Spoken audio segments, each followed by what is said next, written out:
Ash was trained to obey, especially in dangerous conditions. But as firefighters pulled back from the collapsing apartment complex, he did the unthinkable, broke free and sprinted straight into the flames. Everyone shouted for him to stop, but when his handler, Alex Reed, chased after him and saw where the dog had led him, the entire fireground fell silent. So what did Ash find buried under the rubble that sent even seasoned firefighters running? First, hit that subscribe button and drop a comment below telling us where in the world you're watching from. Now, without further ado, let's get into it. The search and rescue dog froze at a pile of rubble, refusing to move despite the firefighters' commands to leave the burning building. "Get your dog out of there," the chief demanded, until the animal started frantically digging through the debris. But when they uncovered what lay beneath, the entire rescue team was frozen in shock. Now, before we get into today's story, drop a comment below telling us where in the world you're watching from. And if you love extraordinary canine stories like this one, make sure to hit that subscribe button. You won't want to miss what's coming next. The first alarm tore through the stillness of Westside Fire Station 12 as dawn broke over the city. Firefighter Alex Reed jolted from his light doze in the break room, muscle memory taking over as he pulled on his gear. The dispatcher's voice crackled through the speakers with unmistakable urgency. "All units respond to 1400 Oakwood Terrace. Apartment complex fire, multiple floors involved, possible entrapments reported." Alex's hands moved with practiced efficiency, securing each strap and buckle as Chief Martinez barked orders across the bay. Even as he prepared himself, his eyes sought out his partner, Ash. A 4-year-old Belgian Malinois with intelligent amber eyes was already alert, his muscular body tensed in anticipation. The search and rescue dog showed none of the uncertainty reflected in the humans around him, just focus, readiness. "Ash, gear up," Alex called, and the dog immediately trotted to where his specialized vest hung. The reflective harness bore the scars of 3 years of service. Small burns, tears mended with careful stitches, patches replaced after difficult rescues. Each mark told a story of lives saved and dangers faced together. As Engine 12 roared to life, Alex secured Ash in the rescue vehicle. Captain Jenkins glanced back from the driver's seat, his weathered face grave. "Dispatch says it's bad. 5-story complex. Fire started on the 2nd floor, but they're reporting flames visible from 3 sides now." From his position, Alex could already see the column of thick black smoke rising against the dawn sky, painting an ominous silhouette against the awakening city. A familiar tension tightened his chest, not fear, but the focusing edge of adrenaline that sharpened his senses. Beside him, Ash's breathing remained steady, his eyes fixed forward as if he could already see the task ahead. They rounded the final corner onto Oakwood Terrace, and the disaster revealed itself. The Ridgewood Apartments, home to over 50 families, had transformed into a roaring inferno. Flames licked hungrily from windows on the 2nd and 3rd floors, spreading upward with terrifying speed. Outside, residents huddled in nightclothes, some wrapped in blankets, others simply standing in shocked silence as they watched their homes burn. Chief Martinez was establishing command as Alex leaped from the truck with Ash at his heels. "Engine 12, start water supply. Ladder 7, east side evacuation. Reed, get Ash ready. Confirm missing on floors 3 and 4. Alex knelt quickly beside Ash, checking the fit of his protective booties and specialized respirator mask that would filter smoke particles. "Ready to save lives, buddy?" he asked, meeting those intelligent eyes that showed only determination. Ash responded with a single, focused bark, their ritual before entering any fire scene. Around them, firefighting operations unfolded with disciplined urgency. Water lines snaked across the pavement, ladder trucks positioned themselves strategically, and teams of firefighters moved with purpose. But for Alex and Ash, the world narrowed to a single mission: find those who couldn't find their way out. The stairwell was a chimney of heat and smoke as they ascended. Alex kept one hand on the railing and the other on Ash's specialized lead, though the dog hardly needed guidance. Despite the chaos of fire alarms and roaring flames consuming the building's structure, Ash moved with a purpose, that seemed almost supernatural to those who hadn't witnessed search dogs at work. "Fourth floor first," Alex commanded through his mask, the words barely audible over the cacophony of the disaster. 3 years earlier, Alex would never have imagined this partnership. After losing his previous search dog, Max, in a warehouse collapse, he'd sworn off the canine division entirely. The guilt had been too raw, the memories too painful. He'd transferred to standard firefighting duties, determined to keep his heart safely walled away from such attachments. Then came the shelter visit that changed everything. Ash had been discovered abandoned in a foreclosed home, half-starved, but somehow still vibrant with life. Something in the dog's unwavering gaze had pierced through Alex's carefully constructed defenses. "This one knows what it means to be trapped," the shelter worker had said, "and to be found." Now, as they reached the fourth floor, that same determined spirit guided Ash through conditions that would have disoriented most humans. The smoke was so thick that Alex's flashlight created more glare than illumination, but Ash navigated confidently, his nose working through his specialized mask to filter scents from the smoke. "Fire department, call out!" Alex shouted. The standard call almost certainly futile against the roar of the fire, but protocol nonetheless. Ash suddenly veered left, pulling toward apartment 403. The door was closed but hot to the touch. Fire likely inside. Alex signaled Ash to move back, then broke down the door with his Halligan tool. A wall of heat and black smoke billowed out, momentarily forcing them back, but Ash was already refocused, leading Alex through the disorienting darkness of what had once been a family living room. "Fire department, is anyone here?" Alex called again, sweeping his thermal imaging camera across the space. The furniture was fully engulfed now, turning the apartment into a maze of flame. Ash barked sharply, his alert sound, and pulled toward what appeared to be a bedroom door. Alex followed, trusting his partner's senses more than the limited vision his equipment provided. When they reached the door, he found it jammed, either from heat warping or a barricade inside. "Step back, Ash," he commanded, then slammed his shoulder against the door repeatedly until it finally gave way. The bedroom was less consumed by flames, but filled with deadly smoke. On the floor, huddled together in the corner furthest from the door, were 3 small forms. A woman clutching 2 children, all unconscious. "I've got victims in 403, Alex reported into his radio, already moving toward the family. "Mother and 2 children, all unresponsive." Time compressed into a series of urgent actions. Alex checked for pulses. All present but weak. He positioned his own mask briefly over each child, giving them precious seconds of clean oxygen before returning to his own breathing. With practice movements, he hoisted the smaller child onto his left shoulder and directed Ash to grip the specially designed pull sleeve on the second child's pajamas, a rescue technique they'd perfected during countless training sessions. The mother was too heavy to carry while managing a child and the dog, but additional firefighters were already responding to his call. 2 members of Ladder 7 appeared through the smoke like apparitions in their gear. "I've got the mother," one called, already lifting her. "You get the kids out." The journey back through the burning apartment was a gauntlet of falling debris and spreading flames. Ash never hesitated, maintaining his gentle grip on the child's pull sleeve while navigating a path through the chaos. This was where his training truly shone, the ability to work a problem independently while still following Alex's commands.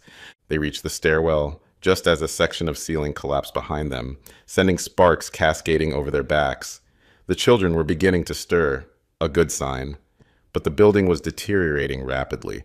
"Move! Move!" Alex urged, both to his human colleagues and to Ash. The trip down the stairs was faster but more treacherous than the ascent, with structural integrity compromised by the raging fire. Finally, they burst through the exit into the relative safety of the staging area where paramedics waited. Alex surrendered the children to medical professionals, watching as oxygen masks were secured over their small faces. Ash released his grip on the pull sleeve only when Alex gave the command, then stood vigilantly nearby as the medical team worked. The radio crackled with fresh urgency. "All interior teams, be advised we have reports of an elderly couple still missing in 312. Anyone available to check?" Alex locked eyes with Ash, who seemed completely unfazed by the ordeal they'd just survived. Despite the heat and exertion, the dog stood ready, waiting for the next command. Rescue 4 responding, Alex reported. Reed and Ash heading to 3rd floor. This was their rhythm, their purpose, a continuous cycle of risk and rescue that defined their partnership.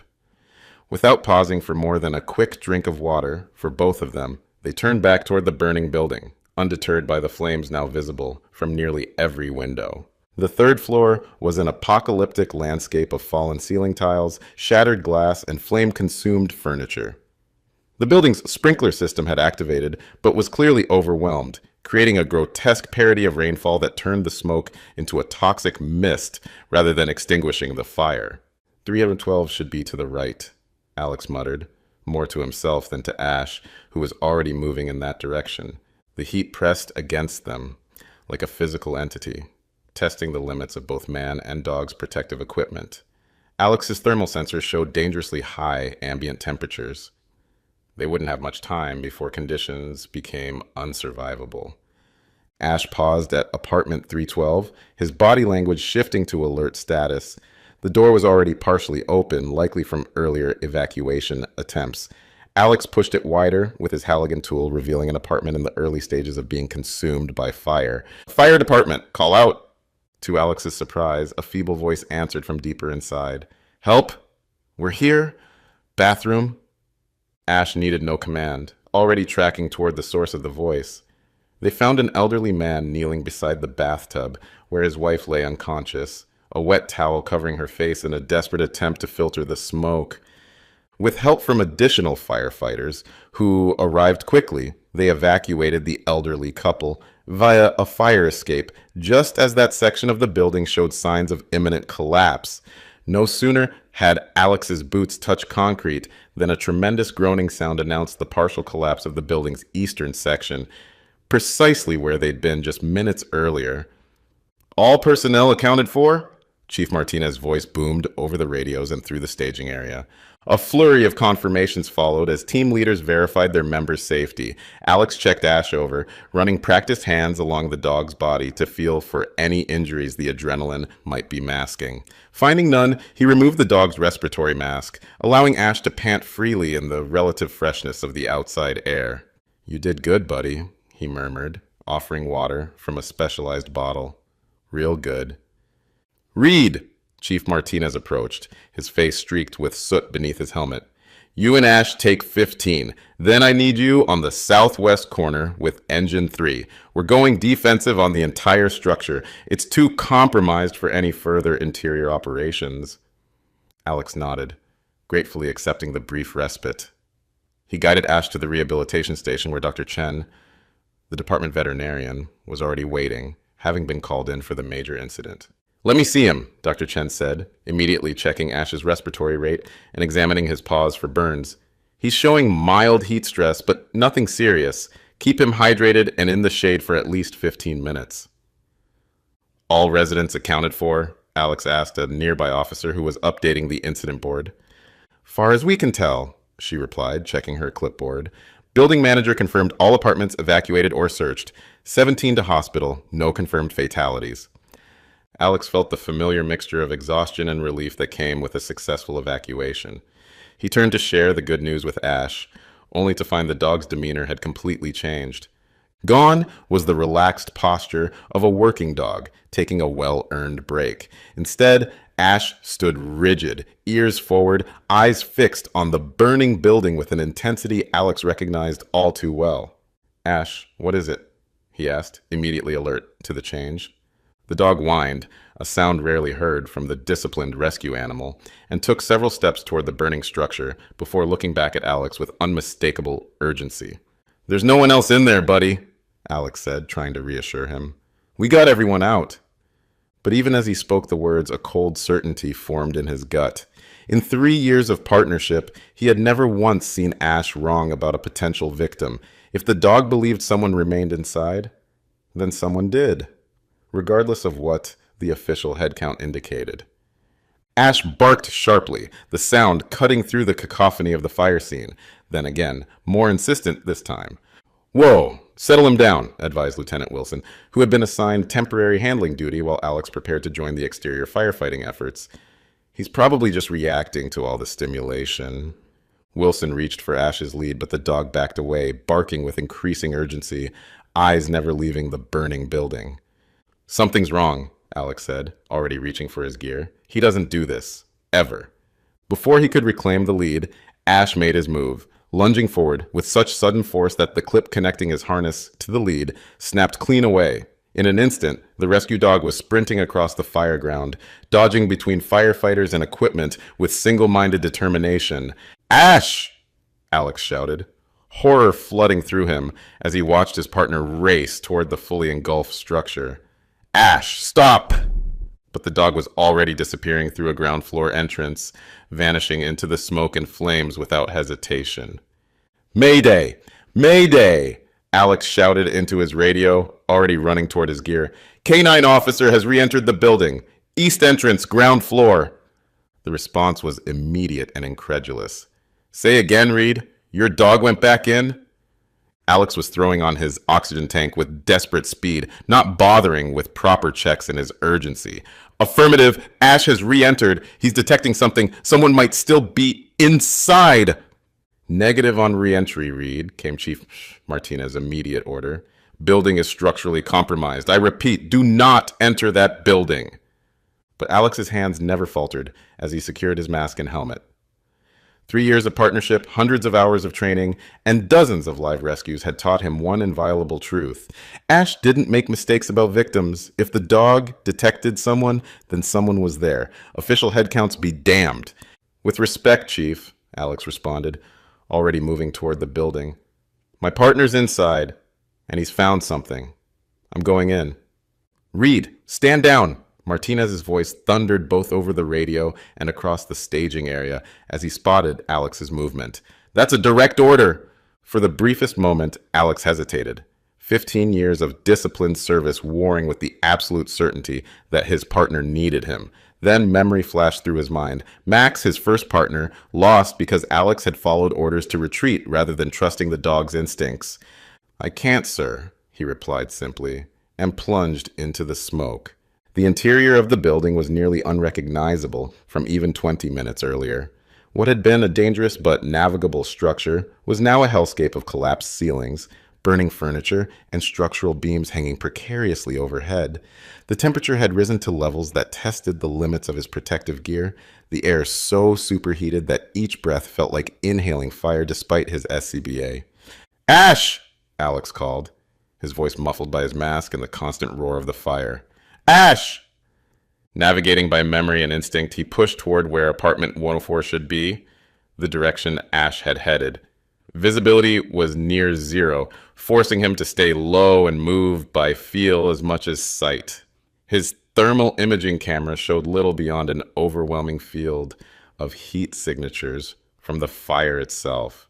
A partial ceiling collapse forced him to retreat temporarily, finding an alternate route through what had once been a first-floor community room. Time was working against him, not just in the rapidly deteriorating building conditions, but in his own limited air supply. The gauge on his tank showed he had perhaps 15 minutes remaining before he would be forced to retreat or face suffocation. Bark if you hear me, Ash, he shouted, hoping the command would elicit a response he could follow. At first, there was nothing. Just the cacophony of a building and its death throes. Then, faintly but unmistakably, came a single bark from somewhere deeper in the structure.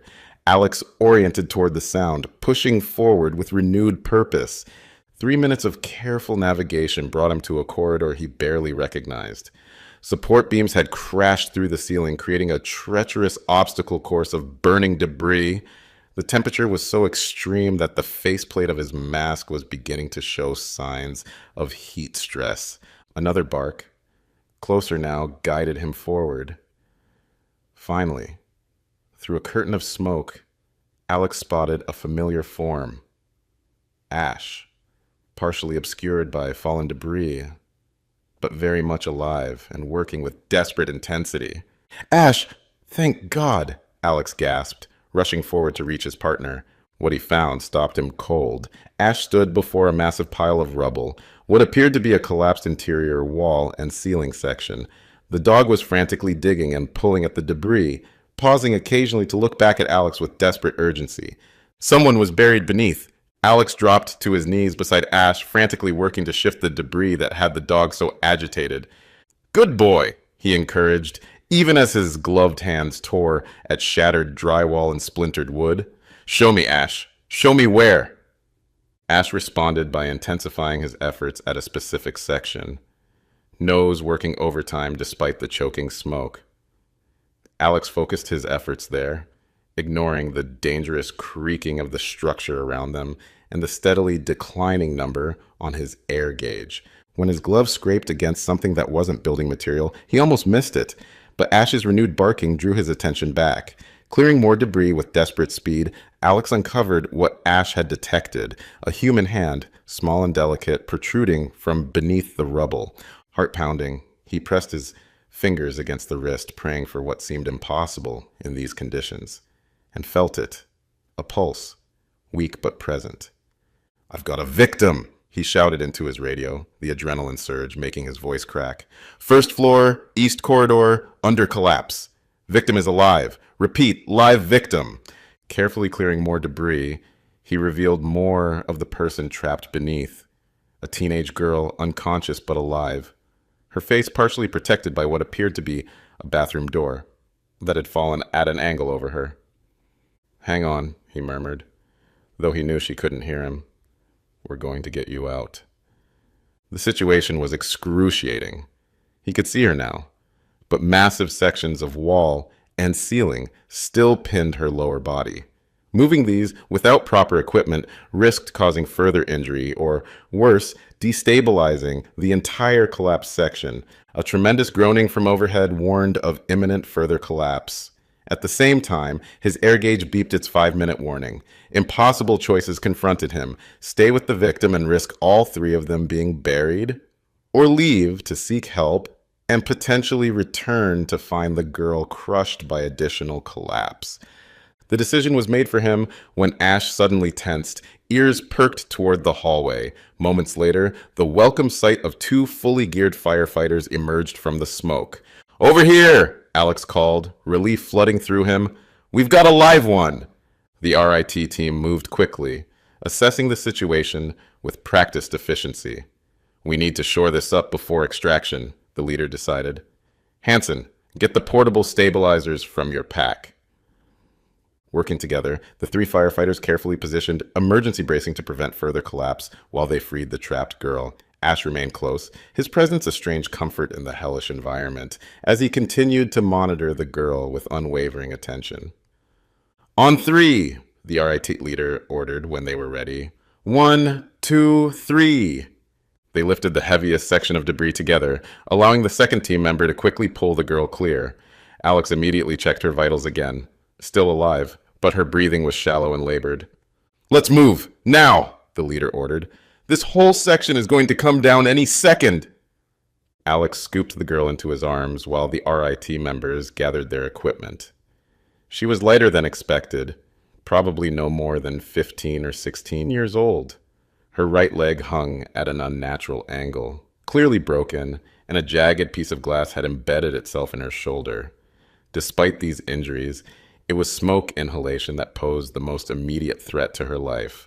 With Ash leading the way, they began their retreat through the burning building. The dog's search and rescue training now directed toward finding an exit path, a skill that had saved countless lives, including fellow firefighters caught in rapidly changing conditions. Behind them, the ceiling gave way completely, sending a shock wave of dust and debris that chased them down the corridor. The building was entering its final stages of structural failure, total collapse now inevitable. Alex's air supply gave its final warning beep as they approached what had once been the building's main entrance. His vision was beginning to tunnel, either from oxygen deprivation or sheer exhaustion, but he refused to relinquish his hold on the girl. Ash remained just ahead, navigating through the smoke with uncanny precision.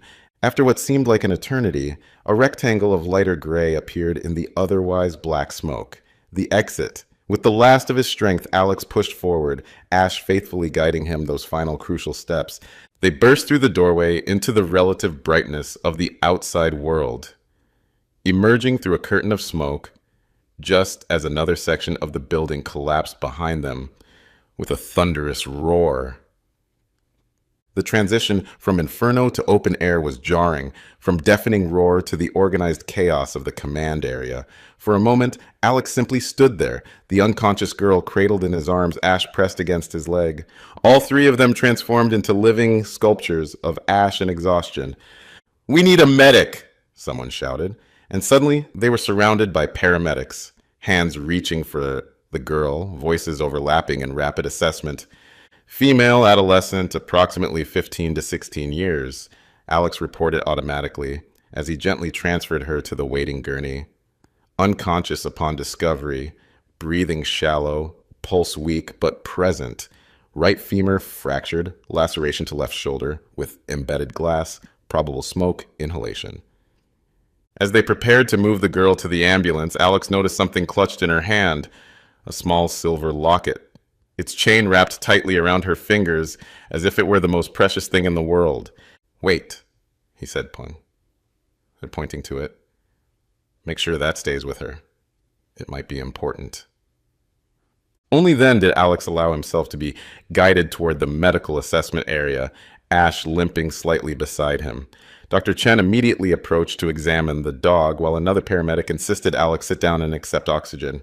"Second-degree burn on his left flank," Dr. Chen reported, carefully cleaning the injury. "Minor burns on all 4 paw pads despite the boots. He's severely dehydrated and showing signs of smoke inhalation, but nothing critical." "Both of you need treatment," came the stern voice of Chief Martinez, who had appeared through the organized chaos of the scene. His expression was an unreadable mixture of fury and pride. "Sir, I can explain," Alex began, but Martinez cut him off. "You directly disobeyed orders, endangered yourself and the RIT team, and violated protocols," he stated, "all of which we'll discuss after medical confirms you're both stable." His expression softened slightly. Was Ash right? The girl, was she where he indicated? "Exactly where he led me," Alex confirmed. "Buried under collapsed sections in what used to be apartment 104. No way we would have found her in standard recovery operations." 2 weeks later, Alex and Ash arrived at Westside Fire Station 12 for what had been described as a small gathering to acknowledge their actions. The station's apparatus bay had been transformed with department flags and rows of chairs for city officials, emergency services representatives, and media. As the mayor presented them with citations for extraordinary service, the station doors opened to admit unexpected guests. Thomas and Jennifer Harmon, and most surprisingly, their daughter, Lily herself. The teenager navigated carefully on crutches, her broken leg in a cast covered with colorful signatures. "We heard about today's recognition," Thomas explained. "Lily insisted on being here." The teenager moved directly to Ash, who maintained his formal seated position, but couldn't suppress a slight tail wag of recognition. "The doctors say I can go back to school next week," Lily told Alex. "Still need physical therapy for my leg, but my lungs are basically back to normal." She knelt awkwardly, despite her crutches, to bring herself to the dog's eye level. "I brought something for you," she said, reaching into her pocket. From it, she produced a small replica of her grandmother's silver locket, sized to attach to a dog's collar. "It's not the real one," she explained. "That stays with me. But I wanted Ash to have something too." She looked up at Alex. "Would it be okay to put it on his collar?" With careful movements, Lily attached the small silver locket to Ash's collar. "Now, you'll always have a reminder of the life you saved."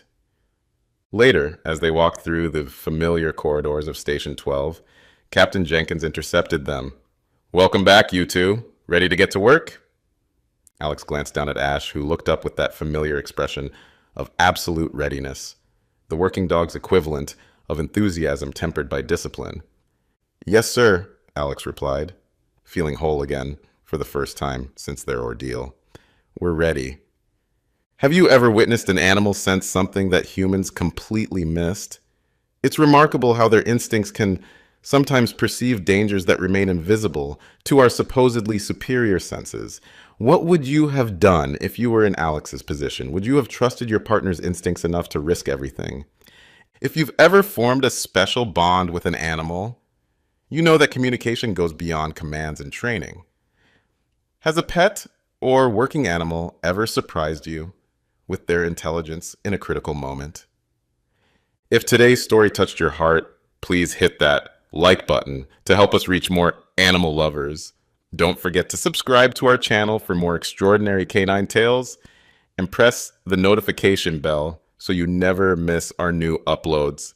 Share this video with friends and family who appreciate the remarkable abilities of working dogs. Check out our other canine hero stories appearing on your screen right now, including the incredible tale of a tracking dog who found a missing Alzheimer's patient during a blizzard. We'll see you tomorrow, same time, with another brand new video.